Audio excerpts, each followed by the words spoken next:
la la la la, ta la la la la, ta la la la la la.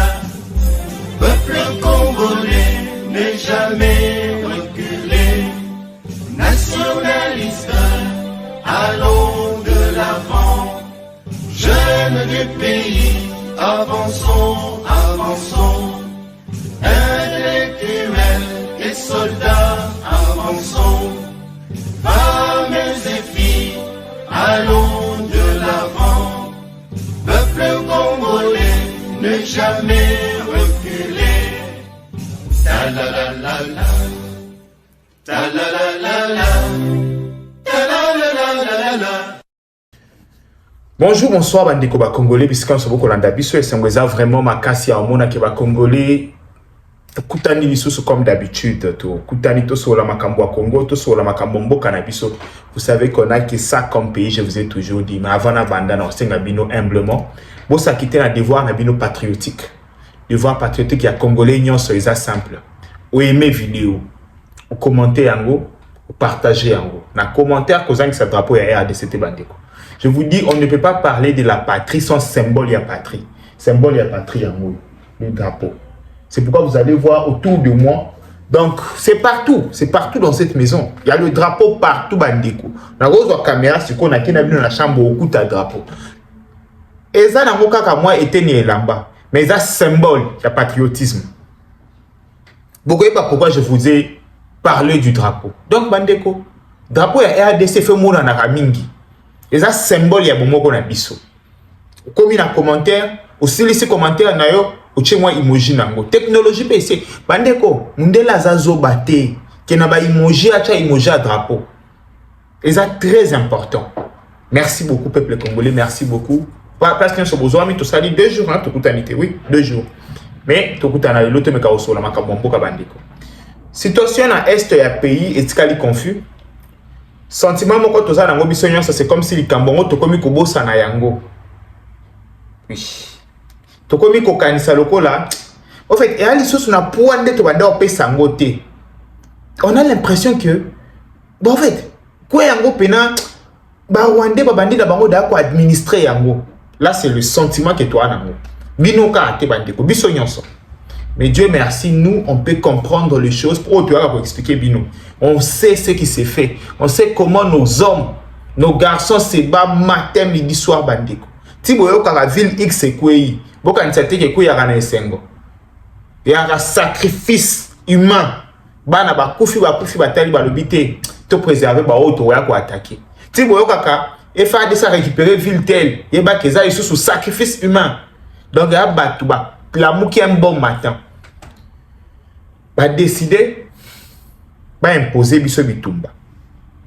Na lobi un bon matin tout ça li bango le côté to yibi le côté bandeko.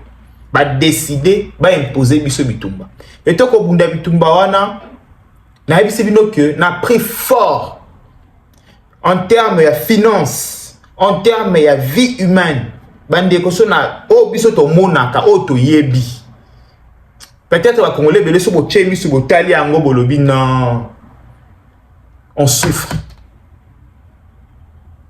mais na oyate ko yebisa bino ba makambo côté que ndakabena mabete na oyebisa bino ka ke tozala résilient évident ces amours to gagner bitumba de koto chabitumba 18 ans zala résilient évident ces amours to gagner bitumba bande ko journée à lelo na manda ko yebisa bino makambo tali patriotique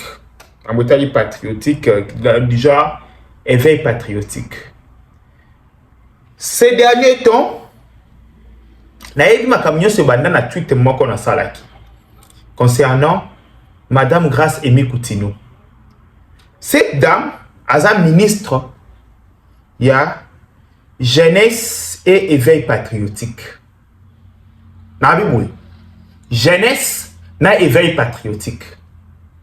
Bandeko, vous comme moi, ba jeune nyonso ya Congo. Ce qui va ebisi biso ba sengi biso bilan ya madame Grace Emi Koutino. So muto ebiso ki a un bilan positif azandoki. Et ce qui a ébi sur Azan a bilan, Azan aveugle. N'a pas de comprendre. Donc, même le bilan en question, il n'y a pas. Donc, on dit à la bilan, bilan, il y a un bata la ce qui est positif, ton négatif, et zaki. So, on doit ébi sur que grâce à Emi Koutino, Azan a bilan, il y a pas Azan aveugle. Ce qui a ébi sur que non seulement Azan a bilan, il y a positif, Azan doki. Bandeko. Bazika bamba na combo, éveil patriotique ba PCO. Au moment où notre pays fait face à la menace, éveil patriotique, il faut à la moteur. Bandeko. Moutoumon kwa tuninga question à l'obi, wana posa nini, grâce à télémazo, microphone à belle et la éveil patriotique. Oui. Ce qui nga matin, midi, soir, comme Zoba na yaka wana lobaka lobaka na finga maka matin, midi, soir. Madame Grâce, okozwa miko kobele là. Bandeko, ou soit bolongo l'éveil patriotique na l'attribution na ye. Au moment où yo tozali bandeko nanga coincé, ou bwenga tele mikuna, koto bwana batu, bazana mission moko pe clair. Ba écraser biso. C'est en ce moment-là, beaucoup ebisanga que aza mutu, botika ya sala en silence, et ça moment ya sala en silence. Vous êtes sûr? Je vous pose une question. Est-ce qu'en ces moments, et ça moment où ebisanga comme toi sala en silence, arrêtez de blaguer avec les gens. Arrêtez de blaguer avec les gens. Bandeko, je vous dis que arrêtez de blaguer avec les gens. Bandeko, bon, on a été payé. Où sont toi avec les collectifs? Bon, comprendre que menace c'est énorme, les bossons à biso. Mais quand on vient, Nakimi Agnoso, on demande, madame, tu as remarqué que par rapport à Banger de l'heure, Makambo Kosala est au monde en Afrique.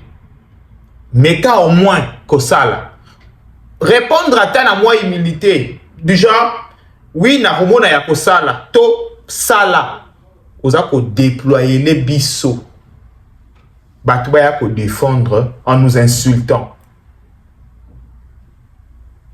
Bandeko, tu es éveil patriotique boy.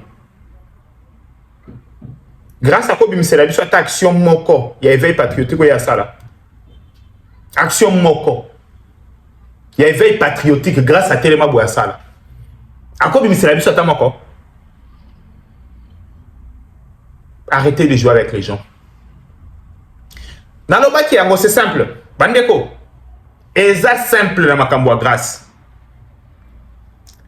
Boye pike na mboka na biso to un arbitre moko. Biso ba oyo ba fingi biso ba lobi toza ba aigri. To ba jaloux. Ya grâce Emi Koutino. To lingi ete, to lobi a osalate. Ezana bandeko mususu ba lobi ke non, aza la perle rare, aza meilleur ministre ya gouvernement Tshisekedi. Bravo, ce n'est pas un problème. Quand c'est toi un arbitre moko kombo na Patrick Mouyaye. Na ba briefing na ye. Invité madame Grâce Emi Koutino à Kimate. Invité ye aye bisabiso depuis azu ministère wana sali nini na makabutali éveil patriotique. Bandeko aye bisabiso aloba atelema aloba ke na zu ministère boye tala na bane na sali. Bandeko c'est comme si le long na ye sibino que Thérèse Kaikwamba Wagner bilan na eza négatif. A hotel mo bisanga papa Natindi RDC, na conseil de sécurité à ONI. Grâce nanga, toi, tozu ba sanction boy. Grâce nanga, Congo komi boy. Congo komi boy. To suki wapi. To kangaminoko. Na place, grâce pa ya web sabiso, c'est qu'elle a fait pour na ba jeune. Aya ko web sabiso, c'est qu'elle a fait pour na ba jeune. Bandeko, je vous dis que jeunesse na Congo, ils a 60% de la population.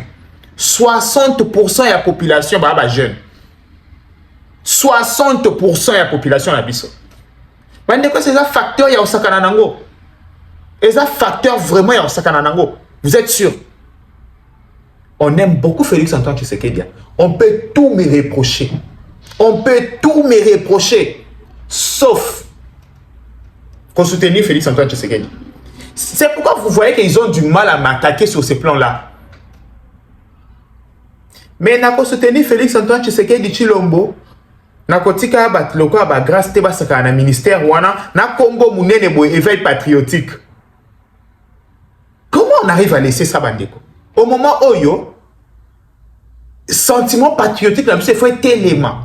Au moment où il faut tout compter sur notre sentiment patriotique pour les jeunes, s'enrôler dans l'armée, pour les jeunes, défendre le pays, il faut sentiment patriotique, bandeko. Non, on a son sentiment patriotique, nani on peut sa vie naïe.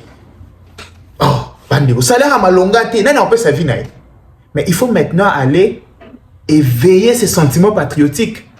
Il faut que ganga réponse directe dans ton ebisanga que non, boana posa nini pour éveil patriotique grâce à ce micro ganga ka. Oui. Il faut ganga. Il faut ganga. Bandeko, le long côté ya ba jeune à entreprise ça y combien? Soit qui grâce à EBT, on a expliqué ministère na. Mon dit te mettre un match. Boye sa grâce, quand tu parti au team de la grâce et mikutino. Ministère na ezandengeni. Logo la population na biso 60% baza ba jeune. Ministère ya grâce exact. Omoni to beta match. Ye a lo kwa millier na terrain. A kabola bale, ye muto a décider azongi sa bale sima ye muto a décider ma bale liboso. Même l'armée pour na ko inciter ba jeune ba kende l'armée à travailler en collaboration avec le ministère de la défense. Même na éducation à travailler en collaboration avec le ministère de l'éducation. Il y a un peu Kabola Bandeko. Ok, dans Senga Ballon, à Kabola Kotoyo. Ok, dans le ministère de l'emploi. À Senga Bachela et Kota ya ba jeune. Que entreprise na yo, il faut alors au moins à côté ya 10% ya ba jeune. C'est ça. C'est tout ce qu'on demande Bandeko. Nana que c'est la grâce mbongo. Aye bisanga. Boye bisanga. Qui a demandé la grâce l'argent? Personne. Mais biso toko bunda. Il y a un joueur qui n'arrive pas à bien jouer. Tu c'est un master. Ou soit tu es paiement, ou soit tu es bien. C'est simple. C'est simple. Oh, je vois des gens. À Komi Balobi Keno, Baliesi Biso, Bafuti Biso Mbongo, te dénigrer grâce. Bandeko. On fait vraiment ces chemins. Tu Komi Ao. On laisse à Biso de pour te dénigrer grâce. Nana Lesi Biso, Baliesi Biso compère. Baloba, non? Ce sont des accusations graves. Hein? Baloba. Vous voyez? Nana laissé biso combien? Pour te dénigrer grâce. Qu'est-ce que nous on peut gagner avec le ministère de la grâce? Bon, il y a la grâce bachanga. Vous voyez? Donc c'est comme ça, Bandeko. Les gens demandent le bilan. Yoko bimisa armée numérique. Andeko, tu peux écraser Bango. Hein? Parce que les gens congolais n'y sont offrant dans une question. Kota nanga ezanini. Na ba entreprise. Les gens congolais n'y sont une question. Lelo oyoyo. Ceux qui regardent santé à ba jeune. Ezanini. Ba activité à ba jeune. Sur le plan d'éveil patriotique. Bandiroto le l'éveil patriotique. Tu fais grâce. À ça la paix éveil patriotique.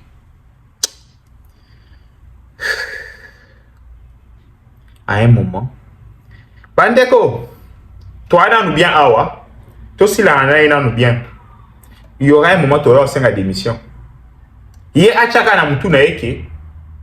Chance na ye. Abenga excellence Patrick Mouyaya lelo. Aibisi excellence ande nini. Bazolo bananga petro. Batuana na kangisa bango munoko. Naza déjà na ba progrès na sali na tamuke na koya na debriefing na koloba yango bande ko toko relé yango. C'est simple. Bande ko sali moyen pour répondre yango wana ata déployer des millions sur les réseaux. Jeunes congolais nyo soyebi que bilan ya grâce ezali chaotique. Bande ko surtout ba jeunes de ba ko sibi na cher na bango nyo soyebi ka na Congo. Je vous dis. Donc c'est comme ça. Merci beaucoup peuple congolais, merci beaucoup Bandeko. Toti ka la brancher. Vous voyez que Tosha TV na yeb sabino to ana loyauté kana mutu moko, mutu to pesa clé ya Congo. Na buko le ponga Congo à gérer. O nyo so batika libre kutana biso na nzela na bango. C'est ça. Zamba sunga batela. Bye bye. Ciao. Travailler en RDC ne devrait pas ressembler à une chasse. Tu es prêt, ton CV est prêt, mais les offres semblent loin, les contacts flous, les réponses silencieuses. Tu actualises Tu rejoins des groupes WhatsApp, tu compares, tu doutes, tu essaies encore, puis tu perds du temps là où tu voulais trouver un avenir. Stop. Avec Jobinter, tu ne cours plus derrière une opportunité en République démocratique du Congo. Tu commences ta recherche au bon endroit. Où que tu sois, ouvre Jobinter et lance ta recherche gratuitement.